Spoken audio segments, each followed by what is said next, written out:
Hej, hej! Zapraszam Was na podróż po fascynującym świecie Bloodborne'a. Dziś zaczynamy swoją przygodę obok kota, który jeszcze nie śpi, więc mam nadzieję, że nie będzie miauczał za dużo. Witam Was z rewiru katedralnego. W poprzednim odcinku obiecałam, że pokażę Hemwick, ale i tak będziemy do niego wracać, więc dziś możemy dać się porwać do Yahar'gul. Pokonaliśmy żądną krwi bestię i w związku z tym pojawił się nowy rodzaj przeciwnika. Nie ten, tego pamiętamy, ten mnie zabił.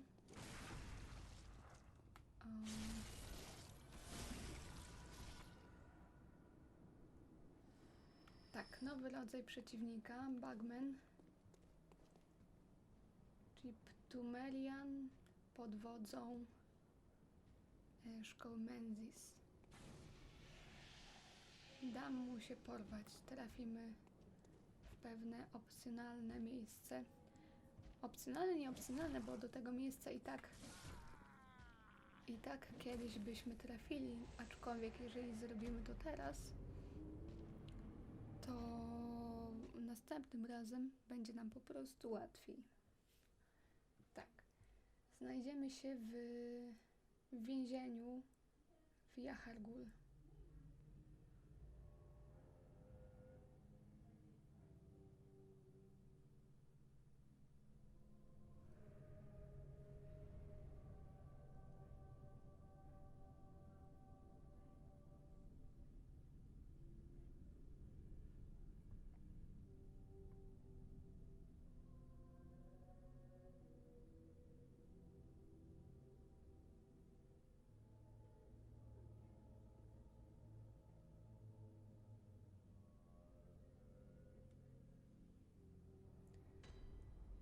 Dostaliśmy dodatkowy wgląd za to, że się znaleźliśmy tu właśnie w ten sposób. Czyli wychodzi na to, że bardzo ciężko tu trafić. Aczkolwiek, jeżeli pokonamy właśnie tą żądną krwi bestię, to myślę, że dosyć łatwo jest zginąć z ręki Bugmana. Więc nie powiedziałabym, że to jest aż takie trudne, żeby tu trafić. Jesteśmy w więzieniu pod Yahar'gul. Yahar'gul to wioska, która najprawdopodobniej pierwotnie była jakby pierwszym miejscem, gdzie zamieszkali Pthumerianie, zanim założyli Yharnam. O, kot się obudził. Może słyszycie, jak miauczy.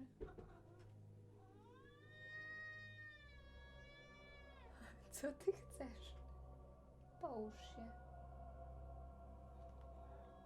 No połóż się. Tak, kot będzie przeszkadzał już na pewno teraz przynajmniej jakieś pół godziny. Zobaczmy notatkę zostawioną przez jakiegoś łowcę. Szaleńcy ukradkiem odprawiają rytuały wyzwania księżyca. Odkryj ich sekrety. Tak, szkoła Menzies, która stacjonuje w Yahar'gul, chciała stworzyć swojego własnego wielkiego. Robili eksperymenty i takiego wielkiego udało im się stworzyć i przy okazji przypadkiem wywołali albo przyzwali Czerwony Księżyc, który spowodował uruchomienie i zintensyfikowanie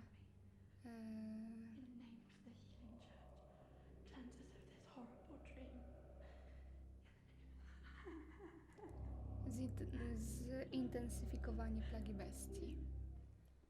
Zwróćcie w ogóle uwagę też na muzykę.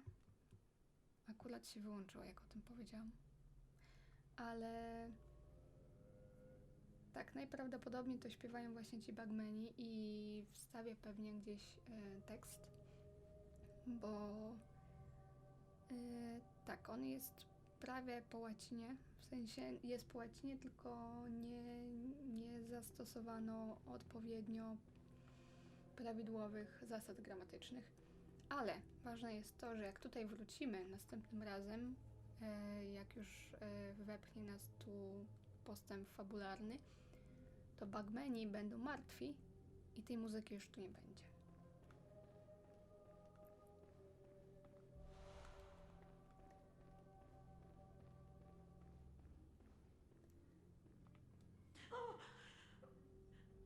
leave me be. Don't take me, please. Oh, please, dear gods. To jest Ada, tak mi się wydaje. Możemy ją zwerbować do kaplicy Oedona i ona wtedy będzie nam dawała swoją krew. Zresztą to rozwinę później, natomiast ona nie chce z nami rozmawiać, bo nie mamy na sobie żadnej szaty związanej z Kościołem Uzdrowienia. Ona jest z Kościoła Uzdrowienia z czarnych tropicieli. Znajdziemy niedługo set czarnego tropiciela, wtedy przeczytamy sobie o tym więcej. Natomiast my musimy, żeby z nią porozmawiać, musimy zmienić strój i skoro nie mamy setu czarnego kościoła ani białego kościoła, to możemy się zamienić w odzienie Gascoigna. Gascoigne miał na swojej szacie tą chustę i ona jest poniekąd znakiem Kościoła Uzdrowienia. Teraz powinna z nami zechcieć rozmawiać. Oh, by your garb, the healing church. You've come to save me. Oh, thank you, dear saint. I have no words to express my relief. You can take this at least. It's sure to please an upstanding member of the church like you. Oh, thank you so much, dear gods. Thank you so much. I was seized on the street by a hulking brute in the cathedral ward and locked up here. There were many others, but they've been taken away. And I've heard moans echoing in the distance ever since. So, the hunt is on tonight. Then the streets are perilous, and every door will be shut tight. Perhaps it isn't my place to ask, but do you know somewhere that might take me in? Oh, thank you so much. I'll set out as soon as I can. I pray for success on your hunt, kind hunter. Tak, jeżeli byśmy się tu nie pojawili teraz, tylko w momencie, gdy nas pchnie tu fabuła, to tej kobiety by już tu nie było. I nie moglibyśmy jej zwerbować do kaplicy. Muszę przyznać, że nie bardzo lubię tę lokację. Jest dosyć trudna. Bugmeni są dosyć trudni. I jest ich tu sporo.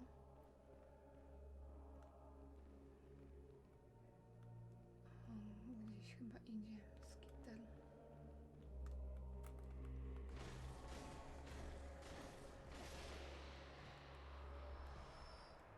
Myślę, że sobie odblokujemy lampkę u góry. Gdybym miała tu zginąć, to w każdej chwili będę mogła tu wrócić.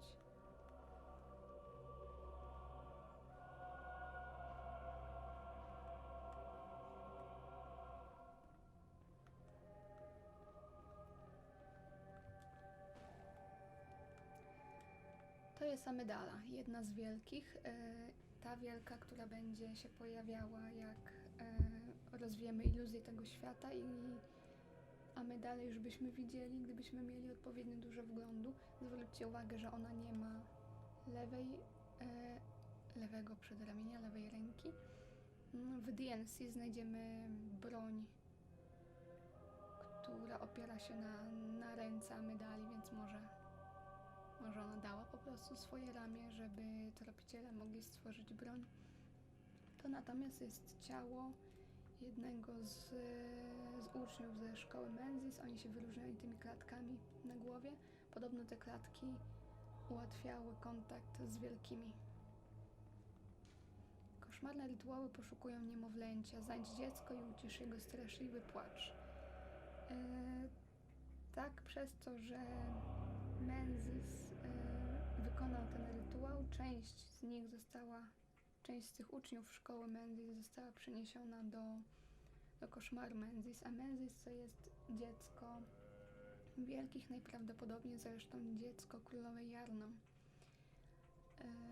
I póki mały Menzies żyje,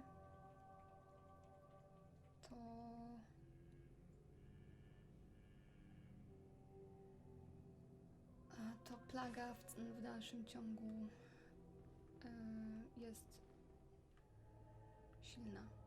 Dobra. Nie chciałabym z nimi walczyć, szczerze mówiąc. Chciałabym pokazać wam o kurczę, całe to miejsce, ale bez walki. Może jakby się udało. O, na tą wiedźmę trzeba uważać. Ona by nas złapała i próbowała nam wydłubać oczy. Tak jak wam wspominałam przy wiedźmie z Hemwick, to najprawdopodobniej jest w pewien sposób rodzina.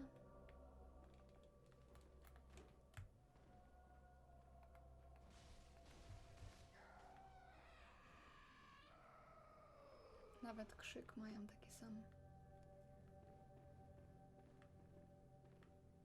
Może przejdę na...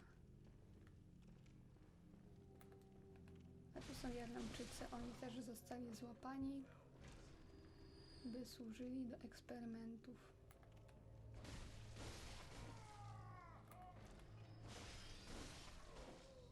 I ludzie do eksperymentów zostawali porywani przez bagmenów oraz przez ludzi zwanych tropicielami z Jarnam, nie z Jarnam, tylko z Jahargul.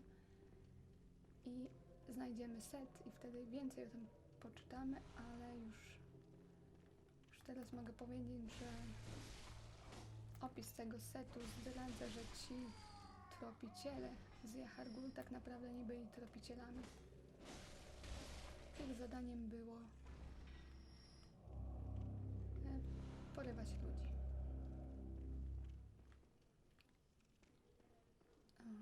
Tu jest 2 bagmenów. Jaką broń powinnam użyć? Może Ludwika?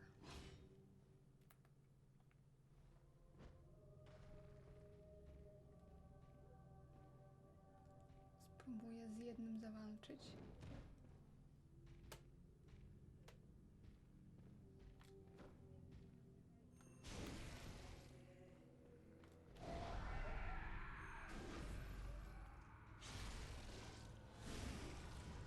To się udało.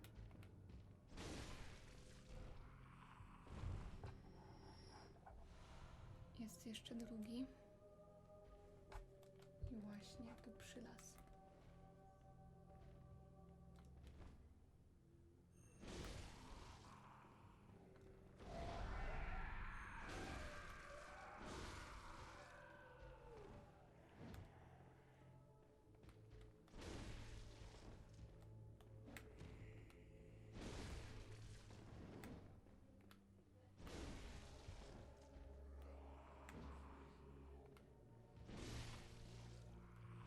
O, strasznie się stresuję walcząc z nimi.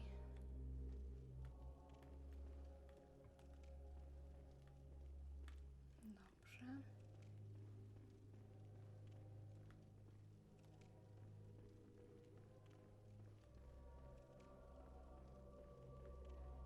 Tu, jak widzicie, jest wyłom.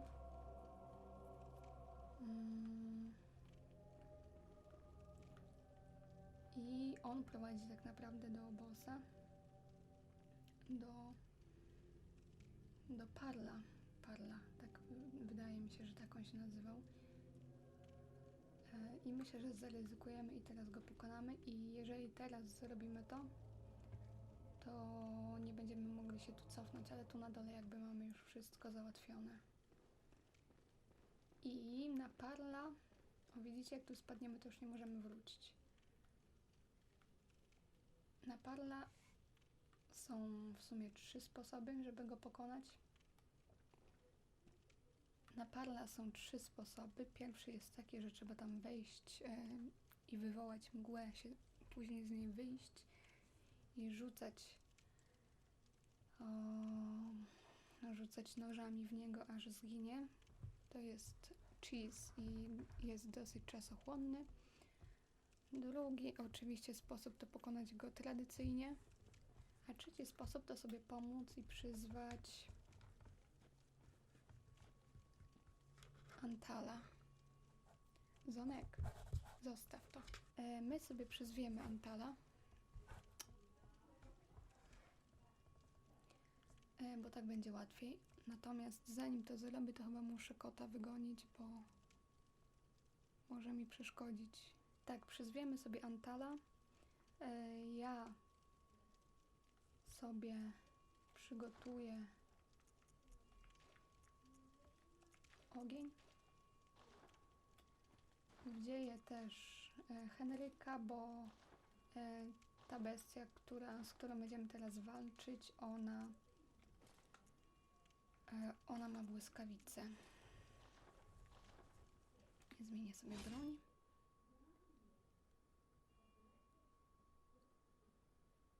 I zwróćcie uwagę oczywiście na ost.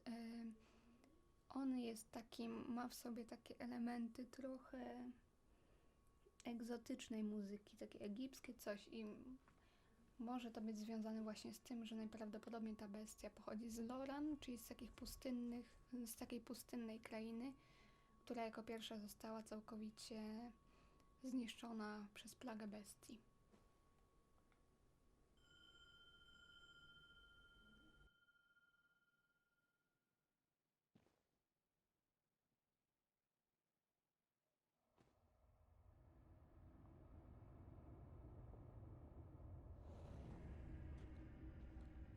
No to lecimy.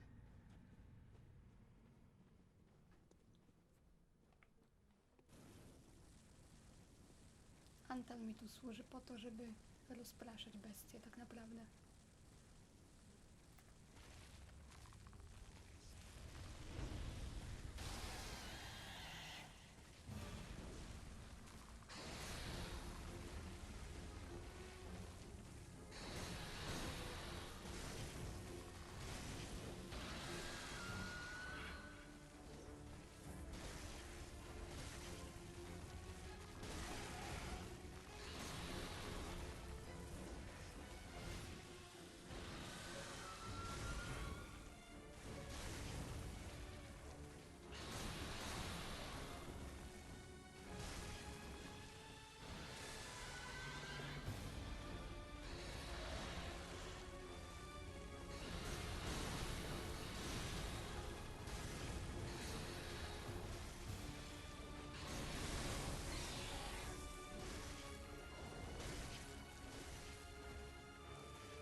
można było tak od razu, prawda? Dostaliśmy pewną odznakę.